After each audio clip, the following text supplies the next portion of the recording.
It's almost like Die Hard in a cyber universe. Are you new to board gaming and want to try it out solo?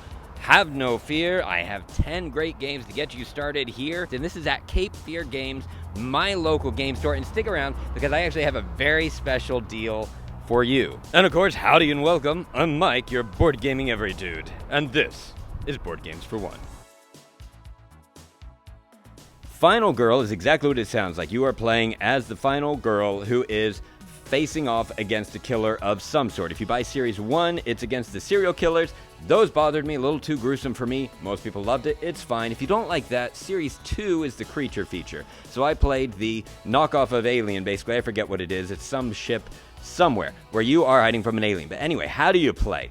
This is a push your luck and dice rolling game. However, it's more about luck mitigation than relying on the luck of the dice. So you collect cards that you can play. You can play these cards in order to mitigate the dice rolls. That really is the key. You can sacrifice cards in order to gain more abilities, purchase better skills, all the while moving around on a small map, trying to save other people and trying to save yourself. You win the game by actually defeating whoever the villain is. The cool thing about this, well, actually the cool and the downside. So this is $18. You cannot play if you buy just the base box. You have to buy the feature films, right? So each feature film runs around $20.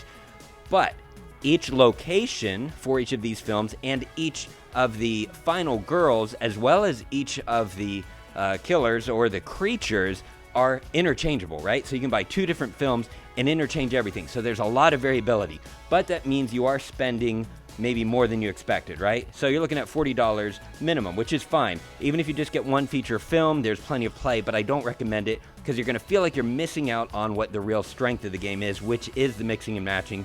So if you're doing this, just plan on going in about $60 to get at least two feature films and the base box right here. Final Girl.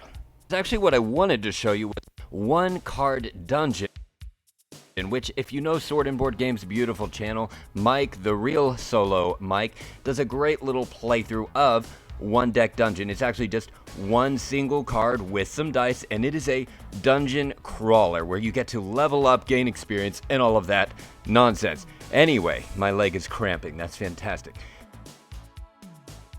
Cyberdoom Tower, single-player game where it's almost like Die Hard in a cyber universe. In the future, I've enjoyed several plays of this. This is a difficult game. You are starting at the bottom of a tower and you are fighting killer AI robots. As you climb your way to the top, you have to collect 3 keys and escape the tower and beat the final boss at the top, all while there is a timer basically crushing you, pushing you up higher and higher and higher. Good luck, you're probably gonna die. This video idea was actually inspired by Before You Play, a much larger channel. Monique and Naveen, they did 10 board games to get you into board gaming or something like that. You'll see the title. It's a recent video. Check it out. Very well done. So this is my own spin on it with a solo twist. Catamina Family. This is a puzzle game similar to a Tetris kind of thing, except instead of blocks falling down, you are placing them in order to fill a shape. So there are different challenge levels that you get to select. Quite a bit of variety. You pick a letter mixed with a number to tell you the level of difficulty of the puzzle. So you can make it as easy or as hard as you want. And what you do is you get 4 blocks and you're given a limited amount of space. You have to get all 4 blocks to fill that shape. Maybe you get 10 blocks. It just gets more and more difficult. Catamina Family. Oh, hi. For this one, you don't actually need to see me. This is Cat Crimes. Cat Crimes is what actually got me into, can I look at the camera? There we go, into the solo board gaming hobby. So it is a one-player game where you have a series of cats sitting at a table. There are a number of clues. One of these cats did the naughty. They committed a crime. You have to use your evaluation skills to figure out who committed that crime. Cat Crimes. Now remember I told you there would be a special deal in it for you. So super cool thing I'm really happy about. Cape Fear Games has actually been foolish enough to decide to sponsor me. I know, I feel for them, but it's really good for you. If you shop online, they will give you free shipping and 10% off if you enter the discount code BOARDGAMES for one when you check out. All right, so I'll put the link to their site on the description below. I'll put it on the screen somewhere here. That is within the continental United States. I know you're watching, some of you from outside the United States, and I'm not Superman yet. I'm working on it. So please stick with me. I care very much about you. You're supporting a local game store. I get a little bit from it, and you are getting a deal yourself. So this is all around good for everybody. Canvas. This work of art can actually be hanged on your wall. Did I say that right? Hanged, hung, I don't know. On your wall as a work of art. It's got a little notchy thing in the back. Fantastic. It's $35. In this game, you are basically card crafting. So similar to something like Mystic Veil, only a little more beautiful. You are creating works of art in order to score points. Certain combinations are going to complete objectives you have. We're going to hear objectives a lot in this. You're going to notice that. Pretty standard thing in these games. Anyway, you complete your objectives, you get points, you score more. Whoever has the best gallery if you're playing multiplayer wins. If you're playing solo, you're playing against an intelligent AI that is removing materials for you, making it more difficult. Canvas. Wingspan Asia is upside down. There we go. Wingspan Asia. Why did I pick this over Wingspan? Well, this one is $40. It's a standalone game, 1 to 2 player game. If you want to add it to the base Wingspan game, it takes it up to, 5 to 6 players, something like that, 6 to 7 players. Necessary word of caution, Wingspan Asia has a slightly more complex solo mode than the other games featured here. Buy cautiously. Pardon me. So anyway, for $40, you get this tableau building game where you are collecting birds, placing them in various habitats in order to score points. You get to lay eggs for points and also, of course, to hatch new birds. You have to feed those birds in order to place them. Wingspan Asia. Call to Adventure, the base game. There are several expansions. I recommend this one as it's only $35. For $35, you get to craft a hero, and you get to decide their destiny. As you craft your hero, you will collect cards, which are going to give you certain abilities. You also are going to have to be ruling runes to decide how effectively you use those abilities. As you progress and explore, you will face challenges. If you meet those challenges, you will also face a boss. You defeat the boss, congratulations, your hero has a remarkable destiny to tell.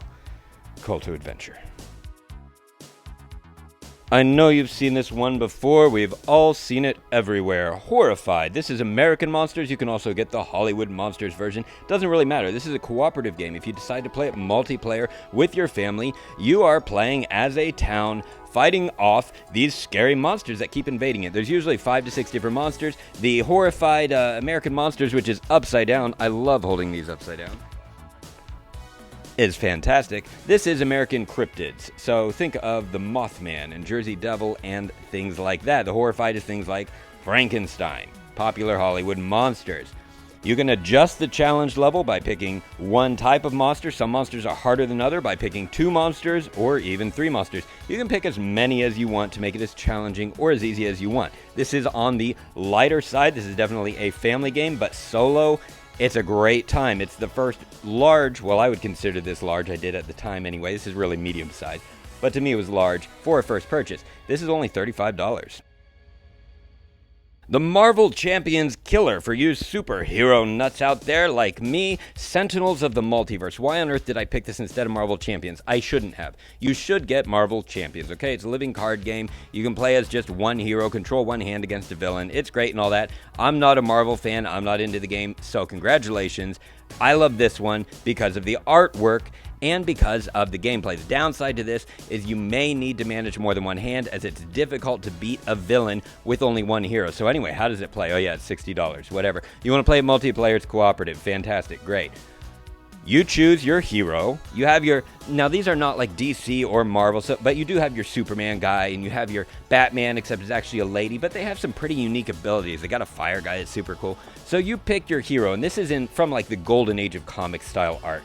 Beautiful artwork. Absolutely love it. I actually purchased this one. Well, no, I didn't have to purchase it. I actually won it in a free-to-play at the Board Games at the Beach, so that was pretty cool. Anyway, you pick a villain, you pick an environment. The environment does bad things. The villain gets a turn, and they do terrible things, and they attack you. They gain buffs and debuffs. as heroes. You can play as the tank. If you play MMORPGs, then you understand what on earth I'm talking about. You can kite if you need to, like figuratively, because you're just playing the cards. You can heal, do whatever you want in order to defeat the villain. You defeat the villain, you win. Pretty challenging. Lost my first game when we played this, and won the next one that I played about a week ago. So, Sentinels of the Multiverse. Several expansions added to it. If you like Marvel Champions, the living card game style where you buy a single hero deck and all that, this doesn't have that. When you buy an expansion, it's the whole box. Well, my dear friends, that brings us to the end of our ridiculous journey. Thank you so much for sticking with me. As always, you know, I love you all. I'll see you next time.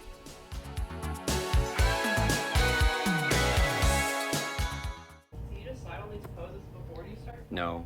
Just do it. I actually did it because when I was recording just by myself in a room, I got bored. And so I was like, I'm just going to do something stupid. And people liked it. Mm-hmm. So it like became my thing. Very No, this is purely It's just whatever. walking around being stupid. Yeah. It's a vibe. I just need people walking by going, what on earth? Yeah, just go from it. Did somebody let him in?